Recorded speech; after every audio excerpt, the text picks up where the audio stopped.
Première épître de Jean, chapitre 1er. Ce qui était dès le commencement, ce que nous avons entendu, ce que nous avons vu de nos yeux, ce que nous avons contemplé et que nos mains ont touché concernant la parole de vie, car la vie a été manifestée, et nous l'avons vue, et nous lui rendons témoignage, et nous vous annonçons la vie éternelle, qui était auprès du Père, et qui nous a été manifestée. Ce que nous avons vu et entendu, nous vous l'annonçons à vous aussi, afin que vous aussi, vous soyez en communion avec nous. Or, notre communion est avec le Père et avec son Fils, Jésus-Christ.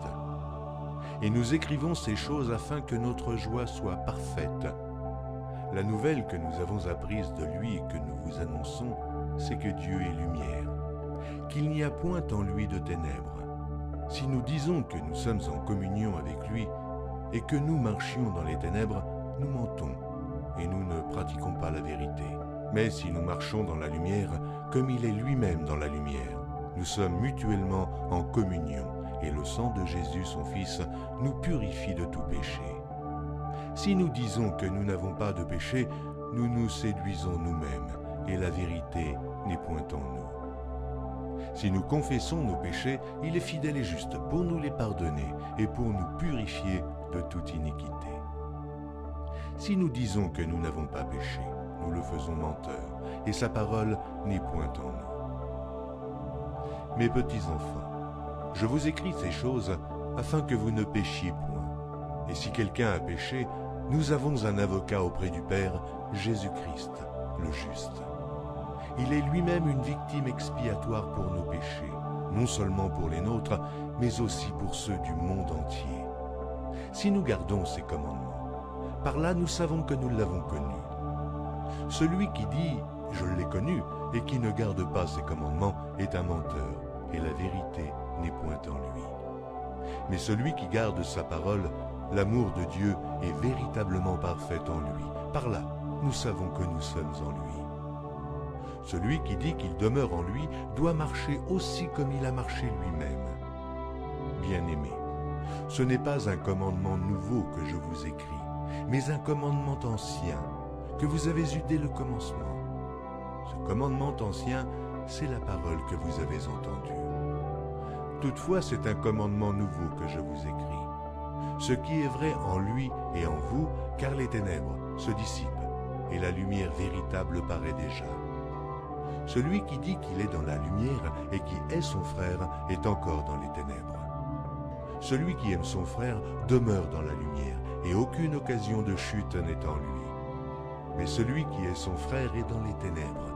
Il marche dans les ténèbres, et il ne sait où il va, parce que les ténèbres ont aveuglé ses yeux. Je vous écris, petits enfants, parce que vos péchés vous sont pardonnés à cause de son nom. Je vous écris, Père, parce que vous avez connu celui qui est dès le commencement. Je vous écris, jeunes gens, parce que vous avez vaincu le malin. Je vous ai écrit, petits enfants, parce que vous avez connu le Père.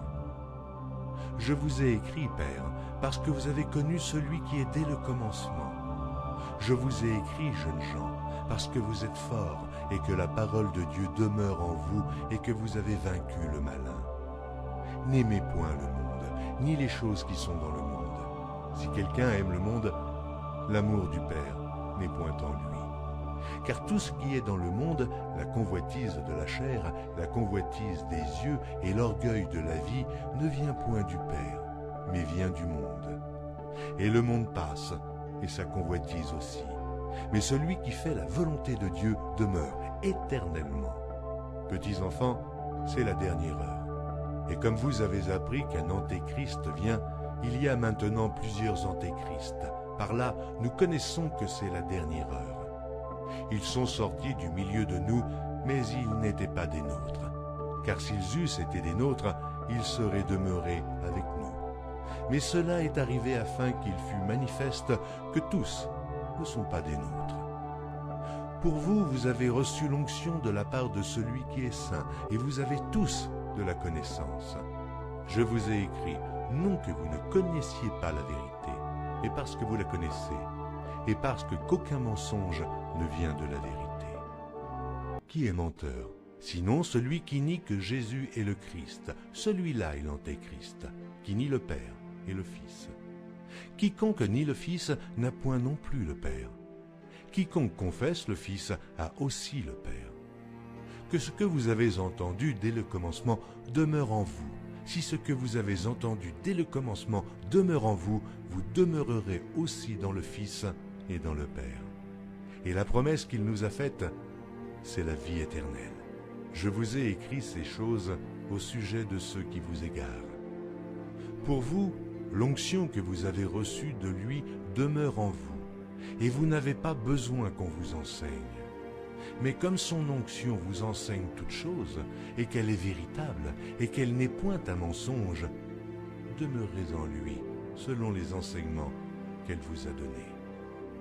Et maintenant, petits enfants, demeurez en lui, afin que, lorsqu'il paraîtra, nous ayons de l'assurance, et qu'à son avènement, nous ne soyons pas confus et éloignés de lui. Si vous savez qu'il est juste, reconnaissez que quiconque pratique la justice est né de lui. Voyez quel amour le Père nous a témoigné pour que nous soyons appelés enfants de Dieu. Et nous le sommes. Si le monde ne nous connaît pas, c'est qu'il ne l'a pas connu. Bien-aimés, nous sommes maintenant enfants de Dieu. Et ce que nous serons n'a pas encore été manifesté.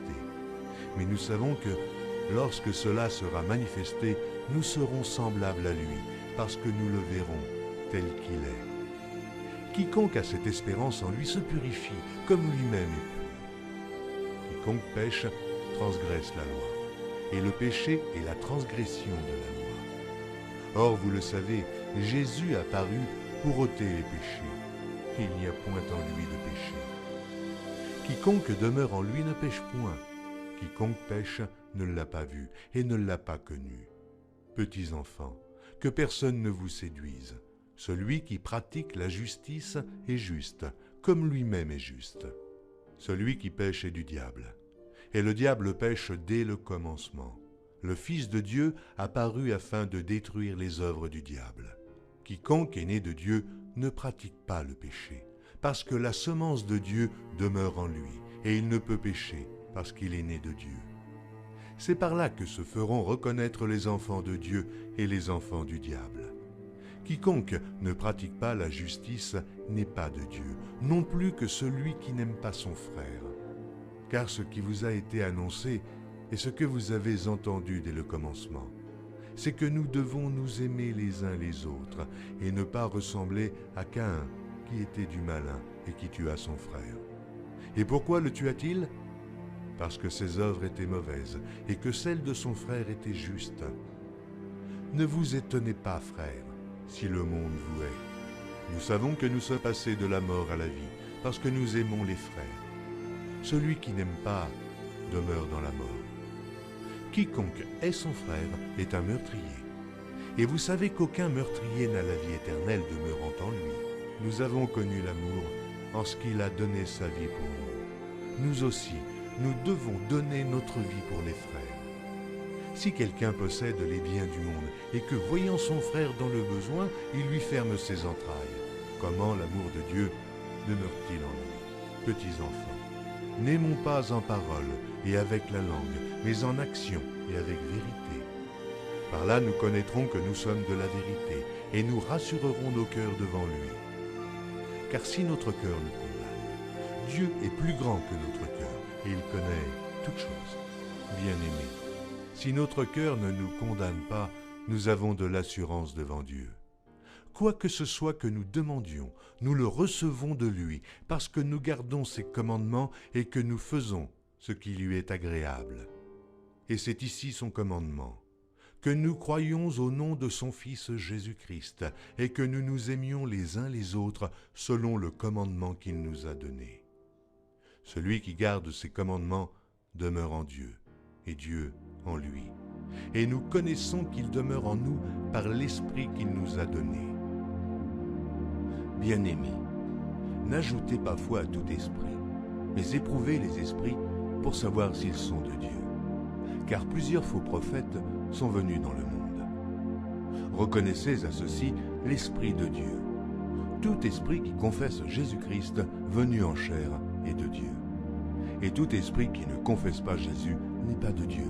C'est celui de l'Antéchrist dont vous avez appris la venue et qui maintenant est déjà dans le monde. Vous, petits enfants, vous êtes de Dieu et vous les avez vaincus parce que celui qui est en vous est plus grand que celui qui est dans le monde. Eux, ils sont du monde.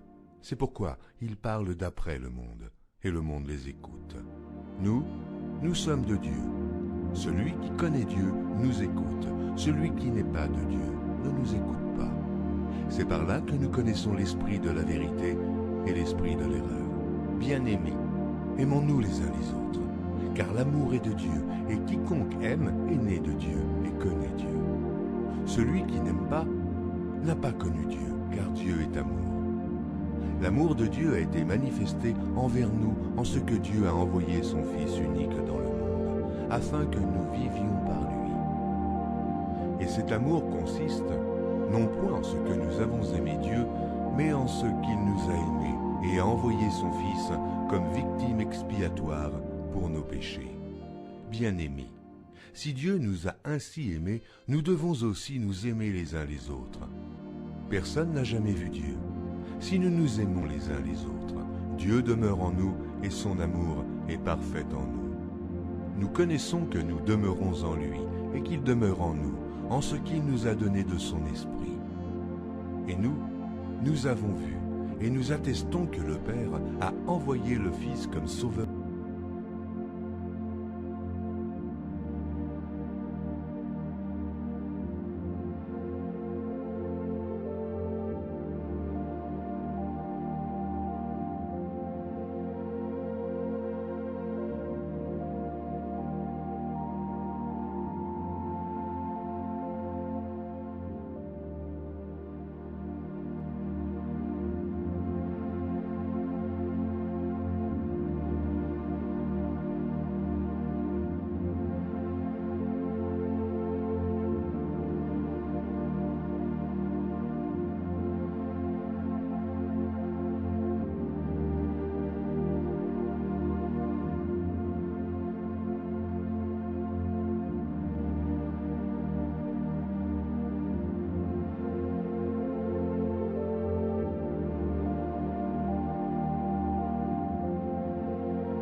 Témoignage, l'esprit, l'eau et le sang, et les trois sont d'accord.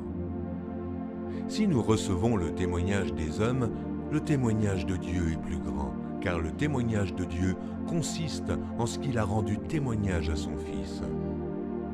Celui qui croit au Fils de Dieu a ce témoignage en lui-même. Celui qui ne croit pas, Dieu le fait menteur, puisqu'il ne croit pas au témoignage que Dieu a rendu à son Fils. Et voici ce témoignage, c'est que Dieu nous a donné la vie éternelle, et que cette vie est dans son Fils. Celui qui a le Fils a la vie. Celui qui n'a pas le Fils de Dieu n'a pas la vie. Je vous ai écrit ces choses afin que vous sachiez que vous avez la vie éternelle, vous qui croyez au nom du Fils de Dieu. Nous avons auprès de lui cette assurance que si nous demandons quelque chose selon sa volonté, il nous écoute. Et si nous savons qu'il nous écoute, quelque chose que nous demandions, nous savons que nous possédons la chose que nous lui avons demandée. Si quelqu'un voit son frère commettre un péché qui ne mène point à la mort, qu'il prie. Et Dieu donnera la vie à ce frère. Il la donnera à ceux qui commettent un péché qui ne mène point à la mort. Il y a un péché qui mène à la mort. Ce n'est pas pour ce péché-là que je dis de prier. Toute iniquité est un péché, et il y a tel péché qui ne mène pas à la mort. Nous savons que quiconque est né de Dieu ne pêche point, mais celui qui est né de Dieu se garde lui-même, et le malin ne le touche pas. Nous savons que nous sommes de Dieu, et que le monde entier est sous la puissance du malin. Nous savons aussi que le Fils de Dieu est venu, et qu'il nous a donné l'intelligence pour connaître le véritable. Et nous sommes dans le véritable, en son Fils, Jésus-Christ. C'est lui qui est le Dieu véritable et la vie éternelle. Petits enfants, gardez-vous des idoles.